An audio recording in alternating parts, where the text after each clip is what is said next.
와, 이게 이 사이에 이렇게나 많이 오른다검? 비슷한 집은커녕 훨씬 작거나 훨씬 낡은 집이 지금 사는 집보다 오히려 3천만 원에서 5천만 원이 더 비싸다는데 도저히 납득이 되질 않았습니다. 아니야, 이건 절대 이럴 리 없어.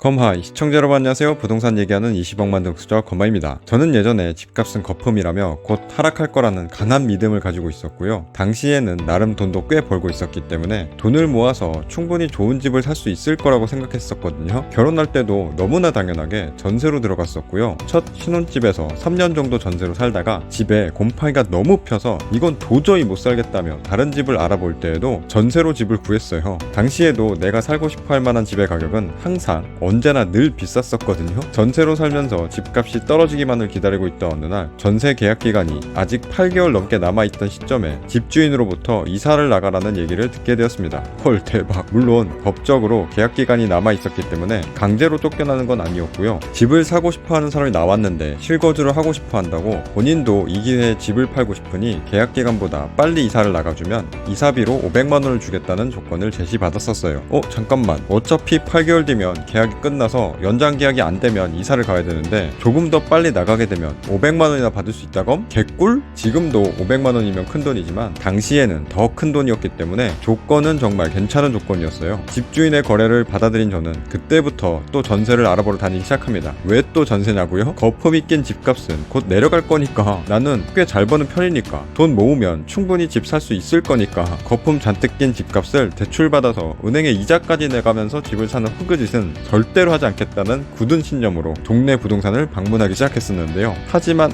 이게 웬걸? 부동산을 돌아다니면 돌아다닐수록 1년 반 전보다도 전세가가 마구마구 올라가서 지금 가진 돈으로는 절대 비슷한 집을 구하지 못하는 것이었어요. 와, 이게 이 사이에 이렇게나 많이 오른다검? 비슷한 집은커녕 훨씬 작거나 훨씬 낡은 집이 지금 사는 집보다 오히려 3천만 원에서 5천만 원이 더 비싸다는데 도저히 납득이 되질 않았습니다. 아니야, 이건 절대 이럴 리 없어. 불과 1년 조금 지난 사이에 무슨 일이 있었다고 전세가가 이렇게 올라버린 거야. 그렇지만 부동산을 돌아보면 돌아볼수록 현실은 냉혹했습니다. 제가 원하는 가격에는 절대로 제가 원하는 수준의 전셋집을 얻을 수가 없었어요. 그런데 집을 얻을 수 없다고 집을 안 알아볼 수 있나요? 당장 살 곳이 없어지는데? 그렇다고 남은 계약기간 7개월 정도 더 사면 전세가가 내려간다는 보장도 없고, 그때 만약 지금보다 더 오른다면 이사비 명목으로 받는 500만원까지 못 받는다는 생각에 더욱더 미친 듯이 부동산을 돌기 시작했습니다. 생각하는 수준의 집과 예산이 맞지 않자 어쩔 수 없이 부동산을 돌다 보니 조금씩 시세라는 것이 보이기 시작했는데요. 전세 보증 금액을 들으면 어느 정도 위치에 어느 정도 집 크기에 어느 정도 깔끔한 집인지 대충 보이기 시작하는 거예요. 부동산 사장님이 이번에 가는 집은 이 정도 가격에 이 정도 크기의 집이에요 할 때 가격이나 크기가 그나마 마음에 드는 수준이라면, 역에서는 오지게 멀겠구나, 혹은 언덕이 완전 심한 곳에 있겠구나, 지금 갈 곳은 역에서 가까워서 진짜 살기 편해요, 그러면 크기가 완전히 작거나 가격이 왕창 비싸겠구나 라면서요. 어느 정도 가닥이 잡혀가기 시작하는 거예요. 그 전에는 완전히 전혀 보이지도 않던 이쪽 동네의 부동산 시세가 오지게 집을 보고 다니기 시작하니까 보이기 시작했거든요. 초창기 때 봤던, 당시에는 마음에 전혀 들지 않았던 집이 사실은 가격도 괜찮았고요, 집도 넓은 편에 교통도 편했던 정말 괜찮았던 조건이었다는 것을 그때서야 알게 되는 거예요. 당시에는 전혀 알지도 못했고요. 괜히 기준만 높아서 좋은 전세 물건을 잡지도 못하고 쳐버렸다는 것까지 뒤늦게 알게 되었습니다. 아마 그 집을 보기 전에 미리 지금처럼 집을 보고 다녔었다면 그 집을 봤을 때 바로 계약하자고 했었을 텐데, 아는 게 없으니까 그만큼 좋은 줄도 몰랐고요. 좋은 줄 모르니까 잡지를 못했던 거예요. 이건 월세를 알아볼 때도 마찬가지인데요. 월세 알아보러 다니시는 분들도 처음에 운 좋게 좋은 물건을 보여줘도 그게 좋은지를 전혀 모르는 거예요. 괜히 본인 기준에서 이 정도 가격에는 이 정도 집 수준은 되어야지 하고 돌아다니다 보면 현실을 뒤늦게 점점 깨닫게 되고, 나중에서야 그 집이 좋았다는 걸 알게 되지만 이미 그 집은 다른 사람이 계약하고 난 후가 되겠죠. 월세를 처음 구하는 사회초년생도 정말 많이 하는 실수지만 보통 전세에 사시는 분들이 이런 실수를 정말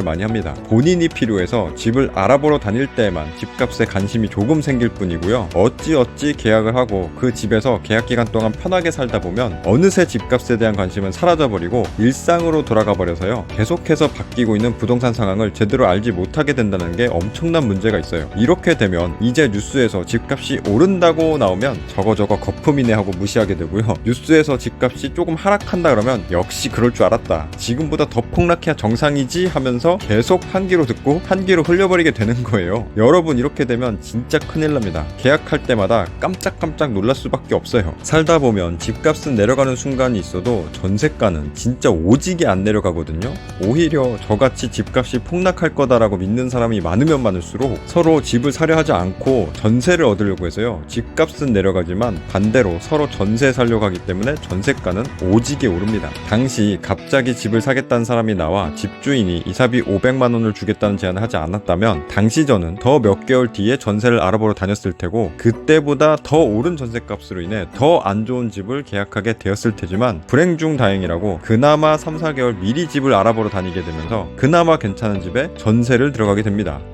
돌이켜보면 그때 정신을 차렸어야 됐는데 그렇게 당하고도 정신은 아직 못 차렸던 거죠. 그렇게 고생하면서 집을 알아보러 다니면서 집에 대한 시세가 어느 정도 눈에 들어와 있을 때쯤 와이프가 데이트를 가장한 모델하우스 방문 일정에 반강제로 끌려갔던 저는 그곳에서 몇 개 남아있던 미계약본 아파트를 계약하게 되는데요. 지금 생각하면 진짜 그게 와이프의 신의 한 수였습니다. 불과 얼마 전까지 전셋집 알아본다고 진짜 오지게 다니지 않았었다면 제 성향상 절대로 계약하지 않았을 거예요. 여기는 동네가 너무 동떨어져서 교통이 불편하다 어쩌고 저쩌고, 서울도 아닌데 동네에 비해 분양가가 너무 비싸네 어쩌고 저쩌고, 그러니까 안 팔리고 미계약본이 남아있지 않겠냐며 괜히 물량이 남아있을 리가 없다 어쩌고 저쩌고 이렇게 떠들면서 지금 집값은 거품이고 지금 집을 사면 안 된다는 이유를 와이프에게 마구마구 제시했었겠지만 그 전에 전셋집을 알아보러 다니면서 저도 모르게 집값을 알게 되었던 거죠. 처음 전셋집을 알아보러 다니기 시작할 무렵에는 몰랐었지만 그 집이 좋은 조건이었다는 것을 나중에 알게 된 것처럼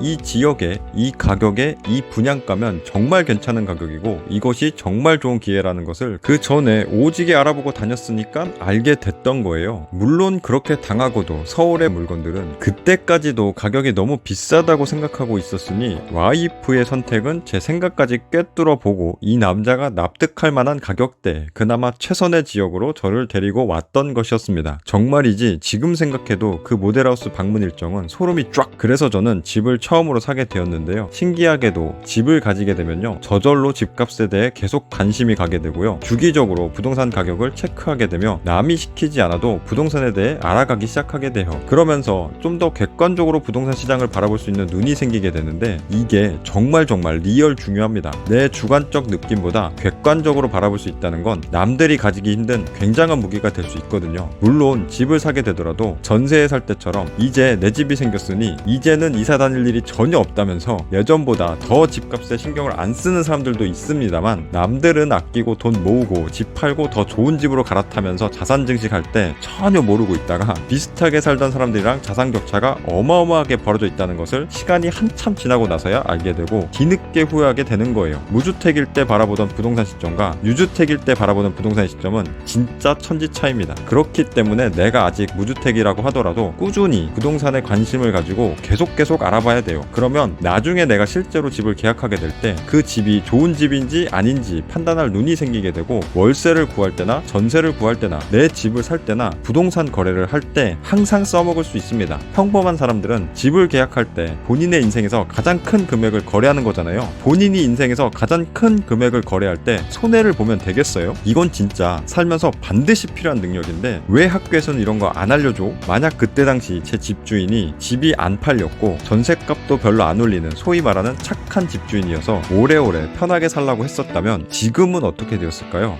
생각만 해도 겁내 아찔하네. 아직 나는 때가 아니라고, 아직 나는 돈이 없다고, 아직 나는 어리다고, 나중에 알아봐야지 하고 미루지 마시고 부디 여러분들도 저처럼 집 구할 때 당황하고 고생하지 마시고 미리미리 준비하셔서 여러분이 집을 구하실 때는 좋은 집, 좋은 가격에 구하셨으면 좋겠습니다. 끝.